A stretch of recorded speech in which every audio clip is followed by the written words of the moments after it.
I ghosted my ex 2.5 years ago after she cheated. Now she's back, demanding I raise the baby her affair partner abandoned. Back in 2015, I met Casey in college. She was smart, funny, and we clicked immediately. By 2019, we were pretty serious. I thought I had found the person I was going to spend the rest of my life with, so I worked my ass off at my factory job, saving every penny to buy her a ring. The plan was to propose on Christmas at her parents' house. I figured it'd be the perfect moment, surrounded by family, all cozy and festive. Casey's family was interesting. Her dad, Max, was chill, quiet, respectful, and generally a good guy. Her sister Sherry was nice too, super sweet and always supportive. But Jane, her mom? Yeah, she hated me. No matter how hard I tried, nothing was ever good enough for her. She'd make snide comments about how Casey deserved better, or how I was just some guy with no ambition. Casey always brushed it off, saying, "That's just how my mom is." I didn't buy it, but I kept trying because I loved Casey and thought Jane would come around eventually. For Christmas, I went all out. I got Sherry a laptop for college because she'd been talking about needing one, a nice barbecue grill for Max, and an expensive scarf for Jane. Honestly, the scarf was a stretch for my budget, but I figured it might soften her attitude toward me. Casey was supposed to meet us there after her shift at the hospital, so I decided to go ahead and hand out the gifts. Sherry cried when she saw the laptop. She hugged me, saying it was the nicest thing anyone had ever done for her. Max looked genuinely happy with the grill, and even Jane managed a forced thank you for the scarf. For a moment, I thought maybe things were finally looking up. But Sherry started acting weird. She kept glancing at me, her eyes darting to Max and back, like she was trying to decide whether to say something. Eventually, she pulled me aside into her room. Max followed, looking confused. Sherry was already tearing up as she said, "I'm so sorry. I didn't want to ruin this, but I can't keep it in anymore." I had no idea what she was talking about, until she handed me a pregnancy test. I just stared at it, completely frozen. It felt like my brain short-circuited. "It's Casey," she said. Then she dropped the bomb. Casey had been cheating on me since early in the year, and the guy was someone Jane had introduced her to. Sherry said Casey begged her to keep it a secret because she was figuring things out. I couldn't even speak. My chest felt tight, my hands were shaking, and my vision blurred. Max put a hand on my shoulder and said, "Son, I'm sorry. I understand if you need to leave." That snapped me out of it. I nodded, thanked Sherry for telling me, and shook Max's hand. As I walked out of the room, I glanced at Jane. She was sitting on the couch, sipping wine, completely unfazed. I didn't say anything to her. I didn't trust myself not to explode. The drive home was a blur. By the time I got back to my apartment, I was shaking with a mix of rage and heartbreak. I called my family and told them everything. My mom was furious, saying, "You're better off without her." My sisters were ready to fight Casey, but I told them to let it go. All I wanted was to move on. That night, around 11 at night, Casey started blowing up my phone. She kept texting, saying things like, "I can explain, and please, just let me talk to you." I didn't answer. The next morning, I changed my number, deleted my social media, and started erasing her from my life. It hurt like hell, but I knew one thing for sure. I deserved better. After Christmas, I felt like I was in survival mode. Cutting Casey off wasn't just about avoiding her calls and texts. It was about protecting myself from everything she represented. I wasn't just heartbroken, I was humiliated, angry, and stuck replaying every moment of our relationship, trying to figure out how I missed the signs. She tried everything to get in touch. She called from blocked numbers, sent emails, and even tried reaching out to my family. Every message was the same: "It's not what it looks like," or "You're misunderstanding everything." I didn't bother responding. What was there to misunderstand? She cheated, got pregnant, and lied about it. End of story. I spent a lot of time with my family in those first few weeks. My mom, being the nurturing force she is, made sure I was eating and sleeping. My sisters were more direct, saying things like, "Dude, she's trash and she doesn't deserve a second of your time." They were blunt, but honestly, it helped. They reminded me that I wasn't the problem, she was. To keep myself busy, I dove into work. I started picking up extra shifts at the factory, not just to distract myself, but to build up my savings again. The money I'd spent on the ring? Gone. But that didn't sting as much as losing the life I thought I was building with Casey. I realized I needed to refocus on myself, so I started doing things I hadn't done in a while. I joined a local basketball league, reconnected with friends, and even tried learning how to cook. Spoiler, I'm still terrible at it, but it's fun. Slowly but surely, I felt like I was starting to heal. Then, in mid-2020, I got some news I wasn't expecting. A mutual friend texted me out of the blue saying, "Hey, did you hear about Casey?" I debated ignoring it, but curiosity got the better of me. The friend told me that Casey's affair partner had ghosted her after finding out he was the father of her baby. Apparently, he wanted nothing to do with her or the kid. Casey was now a single mom, trying to figure things out on her own. My reaction? Honestly, I didn't feel much. A tiny part of me felt satisfied, like, that's what you get. But mostly, I just felt indifferent. Her drama wasn't my problem anymore, and I was relieved to be out of the mess. A couple of months later, Casey somehow got my new number. She called me, begging to talk. I don't know why I answered, but I regretted it immediately. She launched into this whole apology, saying she'd made a mistake and wanted to explain. I let her ramble for a bit before cutting her off. "Casey," I said, "I don't care anymore. Whatever you have to say, it won't change anything. We're done." That's when she switched tactics. She started guilt-tripping me, saying I owed her this and that I was being unfair by refusing to hear her out. I told her flat out, "I don't owe you anything. You made your choices. Now live with them." Then I hung up. Not long after, Jane decided to get involved. She sent me a string of texts, calling me a coward and saying I was running away from my responsibilities. I couldn't believe the audacity. Responsibilities? I wasn't the one who cheated. I wasn't the one who got someone else pregnant. I blocked her number too. For a while it felt like they were everywhere, trying to drag me back into their chaos. But every time they reached out, it only solidified my decision to cut them off. I didn't want or need their explanations. I didn't want closure. I just wanted to move on. And eventually, I did. The calls stopped. The texts stopped. My days started feeling lighter. For the first time in months, I felt like I was in control of my life again. Mother's Day rolled around, and I was looking forward to spending it with my mom and one of my sisters, Raven. My mom has always been the heart of our family, and after everything that happened, I wanted to make the day special for her. We decided to grab lunch at Red Lobster because seafood is her favorite. It was supposed to be a calm, drama-free day. Spoiler alert, it wasn't. We were finishing up and about to leave when I saw them, Jane and Sherry, of all people, in all places. They had to show up there. My stomach dropped. Sherry looked like she wanted to sink into the floor when she saw me. But Jane? She locked eyes with me and immediately had her usual look of disdain. I could feel Raven tensing up beside me. She's always been protective of me, and I knew she was ready to go off. Jane's expression changed the moment she noticed Raven. She looked confused, almost shocked, like she was piecing something together. I realized she must have finally figured out that Raven was my sister, the same other woman she had accused me of cheating with. The audacity of it all made me want to laugh. Raven muttered under her breath, "Do you want me to handle her?" I shook my head. The last thing I wanted was a public scene. My mom gave Jane a cold, hard look before nudging me forward. "Let's just go," she said. But then Sherry stepped forward, practically begging, "Please, can we talk? Just for a minute, alone." Raven wasn't having it. "Why would he want to talk to you?" she snapped. Sherry looked genuinely upset, and my mom stepped in, suggesting that I hear her out away from Jane. I agreed, more out of curiosity than anything else. Sherry pulled me aside, far enough away that Jane couldn't hear us. She immediately apologized for everything that happened.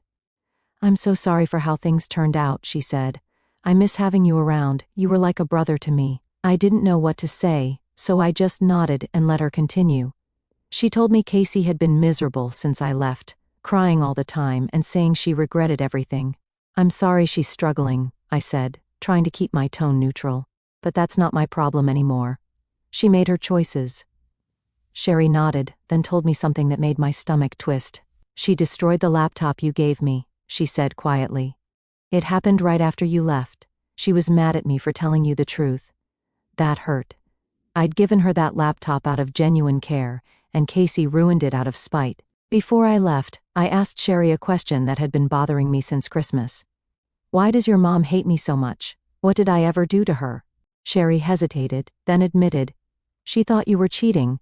She saw you with another woman, Raven. She didn't know you were siblings. My jaw dropped. All of this, the cheating, the pregnancy, the heartbreak, started because Jane jumped to conclusions and convinced Casey I was unfaithful. I couldn't help but laugh. It was so stupid, so unnecessary, and yet it ruined everything. Thanks for telling me, I said. And hey, the laptop's warranty is still good. You can probably get it fixed.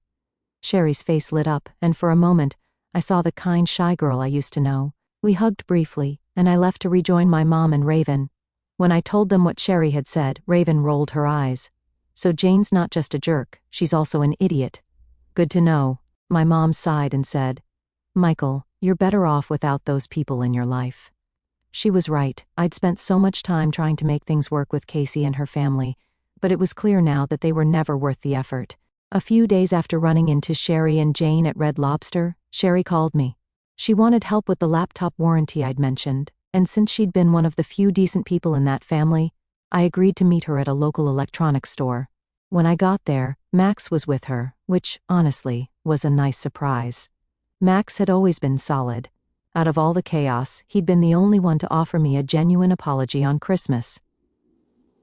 We chatted while sorting out the laptop. Max thanked me again for the grill I gave him and said how much he loved using it.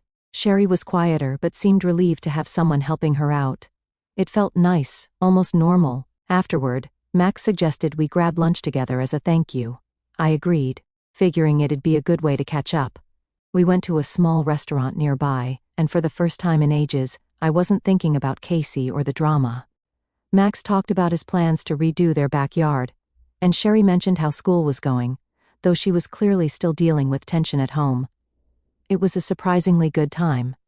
Then, just as we were finishing up, I heard someone call my name. I looked up, and there she was, Casey. My heart sank. She looked rough, tired, stressed, and like she'd aged years since I last saw her. Part of me felt sorry for her, but the other part was just annoyed that she'd showed up and ruined what had been a peaceful afternoon.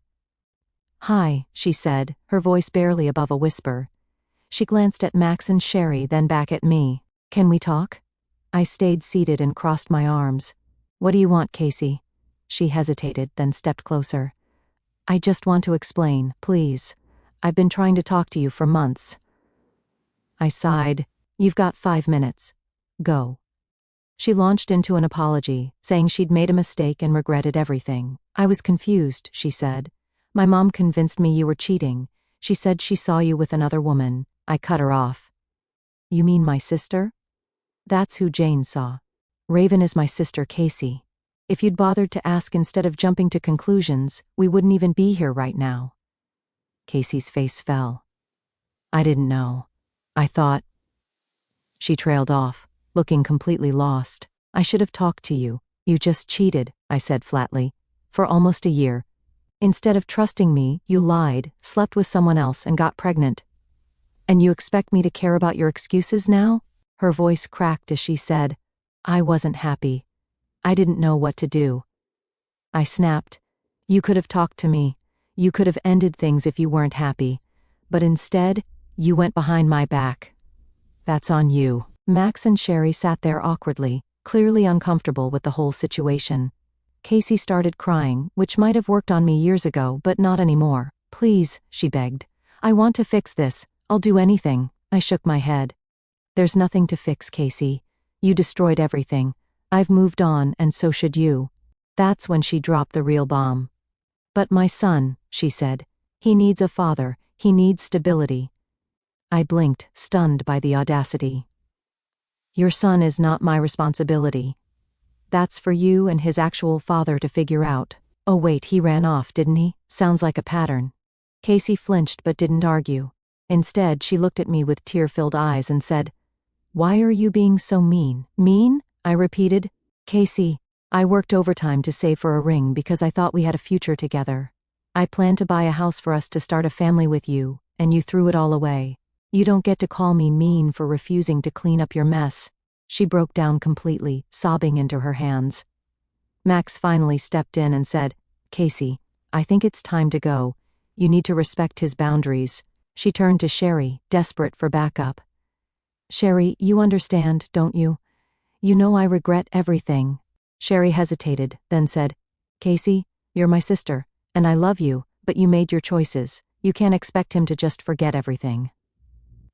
Casey stared at her like she'd been betrayed, then stormed out of the restaurant. I sat there, stunned and exhausted, while Max apologized again. "I'm sorry she showed up," he said. "You've been through enough. It's not your fault," I replied. "You and Sherry have been decent through all of this. That's more than I can say for the rest of your family." After lunch, I went home and told my family what happened. My dad laughed and said, "Jane probably thought kicking you out would solve her problems. Look how well that worked out for them." My mom just hugged me and said, "I'm proud of you for standing your ground. You deserve better." I realized then that Casey's apologies didn't matter. I didn't need closure from her. I'd already given myself that by walking away. After that confrontation with Casey, I thought I'd feel something: relief, satisfaction, maybe even a sense of finality. But honestly, it felt empty. Closure wasn't what I expected. It wasn't neat, and it didn't magically make everything better. Instead, it just reminded me of how much damage had been done and how pointless it all was. A couple of days later, Sherry sent me a text, thanking me for hearing her out and helping with the laptop. She said, "I really miss having you around. You were like the brother I never had." That hit me harder than I thought it would. I told her I appreciated her honesty, and that she didn't owe me an apology for Casey's mess. If anything, she'd been the only one in that family who acted with integrity. Hearing from Sherry made me reflect on how much I'd lost, not just with Casey, but with the parts of her family I'd grown close to. Max had always treated me with respect, and Sherry genuinely looked up to me. I didn't realize how much I missed having people like them in my life until that lunch. But I also knew staying in touch with them would mean risking Casey finding ways to worm back into my life, and I wasn't willing to let that happen. A week later, a mutual acquaintance reached out to tell me more about Casey. Apparently, she was still trying to contact old friends of mine, hoping they'd convince me to talk to her. She was struggling as a single mom, juggling work and raising her son alone after her affair partner completely ghosted her. I didn't feel vindicated hearing this. If anything, it just made me more certain I made the right choice by walking away. Her life was her responsibility now, and I wanted no part of it. Then there was Jane. I'd expected her to double down on her hatred for me, but surprisingly, she'd gone quiet. I guess the confrontation at Red Lobster left her with nothing else to say, or maybe she realized how much damage her lies had caused. Either way, I was relieved to be free of her meddling. One thing Casey said during the confrontation stuck with me though. She claimed she only cheated because Jane convinced her I was unfaithful. At first, I brushed it off as another excuse, but the more I thought about it, the angrier I got. Jane had been meddling in our relationship from the beginning, planting seeds of doubt and encouraging Casey to find someone better. But Casey wasn't an innocent victim in all of this. She made the choice to cheat. She made the choice to hide it. And she made the choice to try and lie her way out of it when she got caught. In the end, it didn't matter who was more at fault. Jane and Casey were both toxic in their own ways, and I was better off without either of them. That night, I sat down with my family and told them everything. My dad chuckled and said, "Jane was looking for any excuse to get rid of you. That woman was always full of it." Raven smirked and added, "And yet you're the one who came out ahead. Casey's stuck raising a kid alone, and Jane's probably tearing her hair out trying to fix things. Meanwhile, you've got a clean slate. That's a win." My mom, as always, was the voice of reason. She hugged me and said, "Michael, I'm proud of you for standing your ground. You didn't let them manipulate you, and that takes strength." Final update: I thought things were finally done with Casey and her family. I had moved on, found peace, and was focusing on myself. But of course, Jane wasn't about to let things end quietly. A few weeks after the confrontation with Casey, I got a call from a number I didn't recognize. Against my better judgment, I answered. "Michael, it's Jane," her sharp voice came through the line. I almost hung up right there, but curiosity got the better of me. What could she possibly want now? "What do you want, Jane?" I said, already annoyed. "We need to talk," she snapped, as if she was the one doing me a favor by calling. "It's about Casey and the baby." I sighed. There's nothing to talk about. I've made my position clear. Goodbye. Jane, wait, she barked before I could hang up. I'm not asking you to get back with Casey. I just think you should take responsibility for your part in this mess. That got my attention. My part? I asked, incredulous. What part is that, Jane? I wasn't the one who cheated. I wasn't the one who lied. So please, enlighten me. Jane let out an exasperated sigh, as if I were the one being unreasonable. Casey is struggling. She's a single mother because of a misunderstanding that could have been avoided if you'd just explained things to me from the start. I couldn't believe what I was hearing. Are you seriously blaming me for Casey's affair? You were the one who introduced her to the guy. You were the one who convinced her I was cheating. Don't put this on me. Jane ignored my words entirely. That baby needs a father, Michael. You were practically part of the family for years. It's time you stepped up and helped, if not for Casey, then for the child.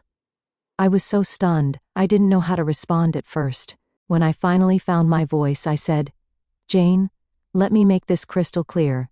That baby is not mine. I owe you Casey and her kid absolutely nothing. And if you call me again, I'll block you, just like I did before. You selfish boy, she hissed.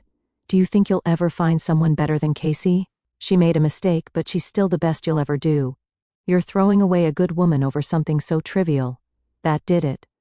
I laughed, an actual deep belly laugh, because it was so ridiculous. Trivial? I repeated, cheating for almost a year, lying about a pregnancy, and trying to manipulate me into staying. That's trivial to you? No wonder your family is such a mess. Before she could respond, I hung up and immediately blocked her number. I thought that would be the end of it, but Jane wasn't done. The next day I got a call from Max. He sounded tired and stressed, which was unusual for him. Michael, I need to apologize in advance, he said. Jane's been out of control. She's planning to come to your workplace. What? I asked, completely caught off guard. Why would she do that? She says you need to face her and take responsibility, Max explained. I've tried talking her out of it, but you know how she is. I groaned, already dreading the confrontation. Sure enough, later that afternoon, Jane showed up at my job. She stormed into the office, demanding to see me. Thankfully, my manager intercepted her and asked what she wanted. I need to speak to Michael, Jane said, loud enough for everyone to hear. It's a private family matter. I was in the back, but I could hear her clear as day. My manager came to get me, looking concerned. Do you know this woman? She asked. Unfortunately, yes, I said. I'll handle it. When I walked out to meet Jane, she immediately started her tirade. You've been ignoring me, and I won't stand for it, she said, glaring at me like I was a misbehaving child. You're going to listen to what I have to say. No, I'm not, I replied. You're on private property, and you're disrupting my workplace. Leave now, or I'll have security escort you out. That only made her angrier. You can't just ignore your responsibilities, Michael. I'll tell everyone here what kind of man you really are. I crossed my arms. Go ahead. Tell them how your daughter cheated on me, lied about her pregnancy, and tried to manipulate me. See how much sympathy you get. Jane's face turned red, and for a moment I thought she might actually explode. You're a pathetic excuse for a man, she spat. I hope you end up alone because no decent woman will ever want you. Before I could respond, security arrived and escorted her out. My coworkers were obviously curious, but I just shrugged it off, saying, Crazy ex's mom. Long story. They didn't press further. Later that night I got a text from Sherry. She apologized profusely for her mom's behavior and said Max was furious with Jane for embarrassing their family. She's out of control, Sherry wrote. Max is thinking about filing for divorce because of this. I told Sherry it wasn't her fault and that I didn't blame Max for wanting out. Jane had caused nothing but chaos, and honestly, I felt bad for him. The whole situation left me emotionally drained, but it also reinforced one thing. I made the right decision by cutting Casey and her family out of my life. They were toxic, entitled, and incapable of taking responsibility for their actions, and I wasn't about to let them drag me down with them.